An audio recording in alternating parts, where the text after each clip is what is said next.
Nagagalit na naman mga kababayan ngayon yung China. Nagpalabas na naman po ng statement yung Chinese Embassy at binanatan yung ating ambassador na si Babe Romualdez kasi daw mga kababayan, ini-smear daw yung kanilang bansa, sinisiraan. Kami pa yung naninira sa inyo. Kayo nga yung talagang sinisira yung aming karagatan dito sa West Philippine Sea. Nilalaso ninyo yung aming karagatan. Tapos pati doon sa Philippine rice namin, pumasok na rin kayo. Ito po, 2 Chinese research vessels loitering at Philippine rice. Yan po, nasa kabilang banda na po ang Philippine rice. Nasa parte na ng Pasipiko.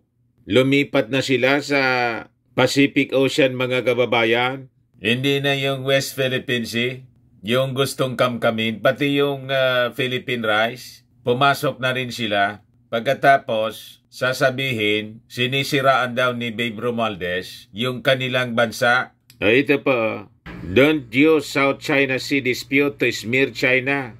Sabi po ng Chinese Embassy sa Manila.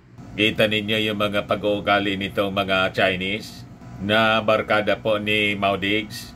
Ang gusto kasi nila po, yung mga upong officials, yung natutulog lang sa pansitan. Habang kinakamkam po, pinapasok yung ating teritoryo, dapat matulog lang tayo. Yan ang gusto nilang mangyari. Ngayon, nasa administrasyon ng ating Pangulong Bongbong Marcos, nakikita nila na nasa tamang landas po ang ginagawa ng ating Pangulo. In fact ngayon, kaninang umaga lumipad po yung ating Pangulo papuntang Australia for the ASEAN-Australia Summit.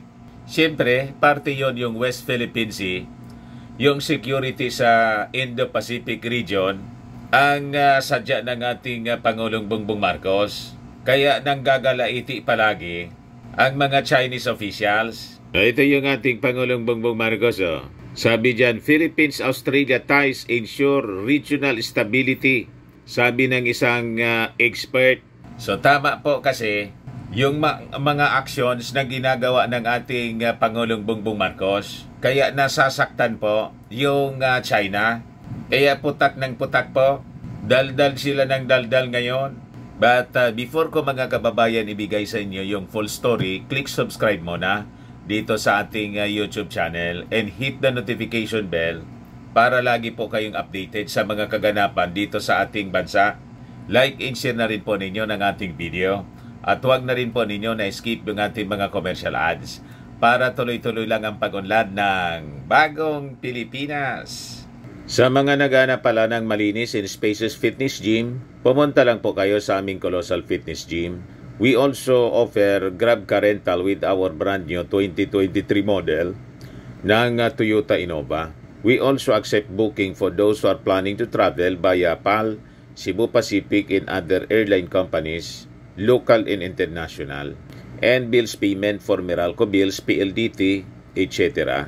Pati sa Alico Bills po dito sa amin. Kahit saan po kayo gusto na mag-travel, pwede na kayo magpa-online booking, bumili ng plane tickets po dito sa amin.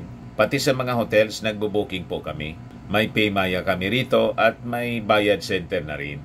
Ang Colossal Fitness Gym is located at 3rd floor Security Bank Building, Landco Business Park, Legazpi City, Albay.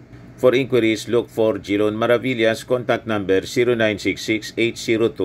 0966-802-0949. Yan po yung aming Innova. Lagi na pong matao sa amin. Na-set up na rin yung mga bago naming equipment. May treadmill na rin po kami. Saka ito po ang bago naming product na binibenta. Eye Glow Serum mula sa South Korea. Negosyo siya ng aking anak na architect entrepreneur, Riz Maravillas. Whitening po siya. Tingnan niyo yung epekto sa kanya before and now. For your inquiries, dumiretso na lang kayo sa kanyang FB account, Riz Maravillas on FB. Ito naman po, Firmax Firming and Lifting Cream, pinapahid po sa mga pulses and affected area. Mainam po ito sa mga pains at mga paninigas na mga kaso-kasuan. Ito naman po, Automax Radiant Serum. Sa mukha naman yung application. Anti-aging po siya. You will look 10 years younger than your age. Sa mga cancer patients naman po, baka lang gusto ninyo itong itry. Neng siya red mixed fruit drink. Hindi man po siya gamot, food supplement siya. Kaya lang, gawa siya mga kababayan sa goji berry. Yung goji berry may anti-cancer properties. Yung mga inquiries ninyo, dumiretso na lang kayo sa aming messenger sa Facebook para masagot namin agad. Ayos pa? Ayos na ayos anya, Mr. Maravillas. O ito yung ating Pangulong Bongbong Marcos. Lumapag na po sa Australia to attend the ASEAN-Australia Special Summit. Yan po yung kanyang paglapag sa Australia. Pero anya, Mr. Maravillas, talagang si Inday hindi na uma-attend sa departure sa send-off ng ating Pangulong Bongbong Marcos. Naiya na siguro kasi inisnab siya noon ni Atty. Lisa Marcos, ni First Lady, at saka siyempre nandun si Martin palagi. Yan kasi, paano hindi mahiya? Napakalaki ng kasalanan ng kanyang pamilya. Guilty kasi, mga kababayan sa mga masasamang gawa. Diba? So, ito yung paninira, mga kababayan daw, na ginagawa ng ating ambassador sa China. Ini-smear daw natin. Kaya nagagalit po sila. Ito yung sabi rito, mga kababayan sa Inquirer News. Hindi pala, Manila Bulletin pala to. The Chinese Embassy in Manila called out a Filipino ambassador over his remarks that the real flashpoint in the region is the disputed waters in the South China Sea. Yun kasi mga kababayan yung sinabi ni Philippine Ambassador to the US, Babe Romualdez. Hindi niya yung Taiwan, yung totoong flashpoint, kundi itong West Philippine Sea. Natumbok kasi ni Babe Romualdez yung inyong masamang intensyon. Kasi yung Taiwan, hindi ninyo masindak kasi kaori ninyo yon, di ba? Yung mga Taiwanese po, mga Chinese din naman yon. Hindi nila masindak. Sinusubukan nilang sindakin tayo rito. Hindi man tayo masindak. Kaya yon, mga kababayan, sinusubukan tayong sindakin. Ayaw man nating magpasindak sa kanila. Kaya nagagalit mga kababayan. At saka, tama kasi yung direksyon na tinatahak ng ating Pangulong Bongbong Marcos na i-engage yung ating mga kaalyado para pag sila pumasok rito, kukuyugin sila. Hindi lang ng ating armed forces. Sasaklolo yung Amerika, yung Japan, yung India, yung Australia, yung European Union. It will be China against the world. Kaya sila nagagalit. Ang gusto nila yung strategy ni Mao Diggs na hindi lang umiimik, natutulog lang. At yung tuwang-tuwa sila, yung sabihin ni Mao Diggs na pwede na ninyong gawing province itong Pilipinas. Tuwang-tuwa yung ambassador ng China dito sa ating bansa. So sabi rito, in a statement posted on Facebook on Sunday, the spokesperson for the Chinese embassy did not name Philippine ambassador to the United States, Jose Manuel Romualdez, but warned an individual against spreading accusations. It is deplorable, anya, that the said individual, in ignorance of basic facts, again, used the South China Sea issue to hype up and launch a baseless accusation in malicious smear campaign against China. Anong sinasabi ninyong baseless and malicious na akusasyon? Ang sabihin ninyo, natumbok ni Babe Romualdez ang inyong masamang intensyon. And because of that, na-erase ni Babe Romualdez ang katotohanan sa buong mundo at nakukumbinsi namin ang mga kaalyadong bansa that you are really a real threat dito sa South China Sea, sa West Philippine Sea. At itong West Philippine Sea, ang totoong the real flashpoint. Kaya nga, nakikipag-alyansa sa amin ngayon ang iba't ibang mga bansa at yun ang kinagagalit po ninyo.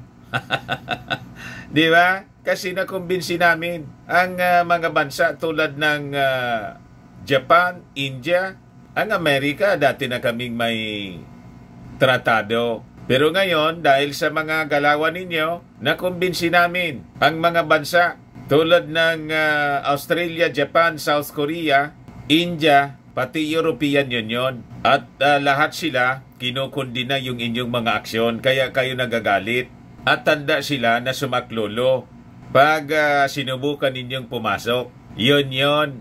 Sabi rito, we urge the said individual to stop spreading erroneous China threat and xenophobia remarks, refrain from serving a mouthpiece of another country in do more for the benefit of his own people in his country's relation with China instead.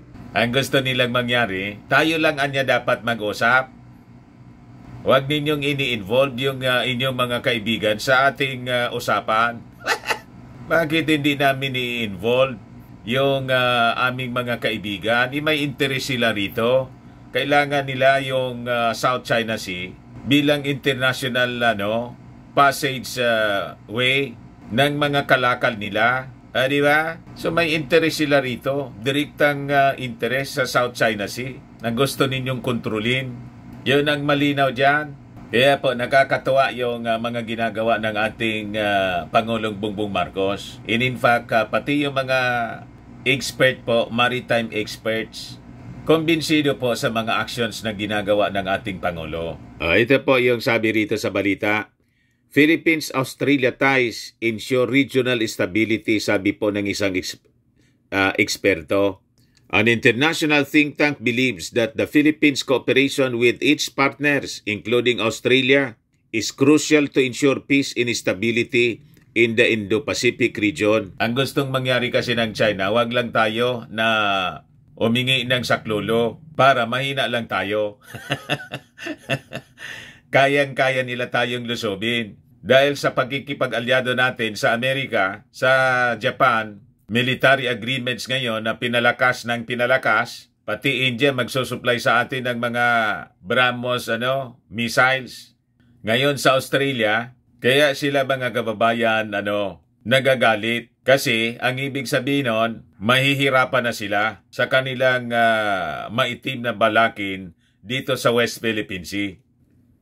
Strat-Based Institute President Professor Dindo Manhit noted this as the lauded Marcos' recent state visit to Canberra and the signing of 3 agreements between the Philippines and Australia. Sabi niya, our institute strongly believes that the rules-based international order for security and economic prosperity should flourish across the region, just as how cooperation across sectors through a whole of Philippine society is necessary for domestic societal development. Cooperation amongst partners is also necessary to counter geostrategic competition and ensure regional peace and stability, sabi po ni Manhit. Di ba? Kumbinsido yung mga eksperto tulad po ni Manhit. Kasi tama yung suksok ng baraha, mga kababayan, ng ating Pangulo. Pag nagagalit po ang kalaban, ang ibig sabihin niyan, tama yung iyong ginagawa. Di ba? Pag yung kalaban mo tuwang-tuwa, ang ibig sabihin niyan, mali yung iyong mga ginagawa. To their advantage, siyempre, ang ibig sabihin. Kaya nga po yung China, tuwang-tuwa nang yung ang Pangulo po, si Digong, sige lang ang daldal noon. Habang nagtitake advantage yung China sa atin po. Kaya supply yun ang supply sa atin ng kung ano-ano. Including talks. Di ba? So, nang bumisita nung last week, yung ating Pangulo doon sa Australia, ngayon bumalik uli. Nag-address siya sa Australia's Parliament. He emphasized that the strategic partnership niya between the two countries is more important than ever amid growing security threats in the Indo-Pacific region. Sabi nga po ng ating Pangulo, yung presence niya ng mga Chinese dito is worrying. Kasi dati, mga kababayan, Coast Guard lang, mga Chinese Coast Guard at Chinese militia. Ngayon, military na po, yung Navy na nila po. Yung latest nga ngayon, may 195 Chinese vessels na naman po ang naispatan ng ating mga Coast Guard officials at saka ng US think tank. Ito po, 195 Chinese vessels linger daily in South China Sea. Kaya po, you see, 195 militia ships were present on any given day sa South China Sea according to Washington-based think tank. Ganon mga kababayan sila. Kaya alos walang pahinga yung ating Pangulong Bongbong Marcos sa pag-asikaso ng mga nararapat na gawin. At tingnan ninyo, galing pa lang siyang Basilan para sa paglunsad, pag-transform ng Basilan into a zone of peace and food hub. Pagkatapos nagpahinga lang ng konti, larga naman papuntang Australia. Sabi rito, Marcos in Australian Prime Minister Anthony Albanese also signed 3 agreements that will enhance interoperability in maritime domain and maritime environment, cyber and critical technology, and investigative techniques for the implementation of competition laws. Itong sa cyber technology, napaka-importante ito. Lalo target tayo ng mga cyber attacks at na-trace ng ating mga authorities na yung origin, yung location ng cyber attacks, China. Target yung ating mga different agencies, including yung Coast Guard natin. Pati yung private line ng ating Pangulong Bongbong, tinatarget na pong i-hack. You see? So sabi rito, Manhit noted that from the visit of Prime Minister Albanese in September last year to the most recent visit of the President, bilateral agreements between the two countries have increased immensely with the Strategic Partnership Inc. last September. Kaya gigil na gigil po sila, mga kababayan, sa ating Pangulong Bongbong Marcos. Kaya nga po, matindi yung pag-intensify ng mga paninira at gusto nang iupo si Inday. Si Inday pati po, hindi na po, mga kababayan, nag-send off sa ating Pangulo pag lumalabas ng bansa. Pangalawa na to. Baka niya, Mr. Maravillas, may kausap na ibang tao. Baka po, busy. So sabi ni Manhit, at the core niya of this is strengthened relationship between the two countries is a shared belief in the rules-based international order, one that is furthered by multilateralism intended to sustain peace and stability in the region. The agreements signed during the 2-day visit demonstrate those shared values, sabi po ni Manhit. Ayaw nila ng ganon, gusto nila bilateral talks lang. Huwag daw nangingialam dito yung ibang bansa. Dapat daw Pilipinas at China lang. Ialam namin hindi po effective yung ganong strategy. Kasi ang gusto ninyong mangyari, yung gusto lang ninyo. Kayo lang yung gustong masunod. Kung ano yung gusto ninyong isaksak sa baga namin, ang gusto ninyong kamkamin yung aming territory, huwag na lang na dapat kami iimik. Huwag kaming magreklamo. Yan ang gusto ninyong mangyari kasi. So sabi rito, indeed, this long-standing partnership between the Philippines and Australia signals a significant step forward in bilateral relations towards forging a stronger, more prosperous and peaceful Indo-Pacific. Aside from Australia, 2 other Indo-Pacific countries, Japan and India, express stronger support to the Philippines' bid for a safe and stable maritime region. In a maritime security conference on Friday organized by the Strat-Based Institute in partnership with the Japan Foundation, Manila, government officials and experts from the Philippines, India, and Japan posed for triangular cooperation in the security and economic sectors to ensure peace and stability in the Indo-Pacific region. Basag na basag kasi, mga kababayan, yung intensyon ng China rito sa mga ginagawa natin na palakas ng palakas yung ating security cooperation sa tinatawag na mga like-minded nations. other than yung ating dati ng katratado, yung Amerika. Ayos pa, kaya mabuhay ang bagong Pilipinas. Mabuhay yung ating Pangulong Bongbong Marcos na sabi nila a weak leader, pero yung higanting bansa, mga kababayan, ang China po, hindi masindak yung weak leader na Pangulo. Di ba? Tumatayo siya at naninindigan na ipaglaban yung ating territory. Hindi yung inyo na yan, gawin na ninyo kaming province. Di ba? Strong leader daw yun. Huwag kami. Yan man lang po, mga kababayan. Ako po si Dante Maravillas. Bye-bye. God bless.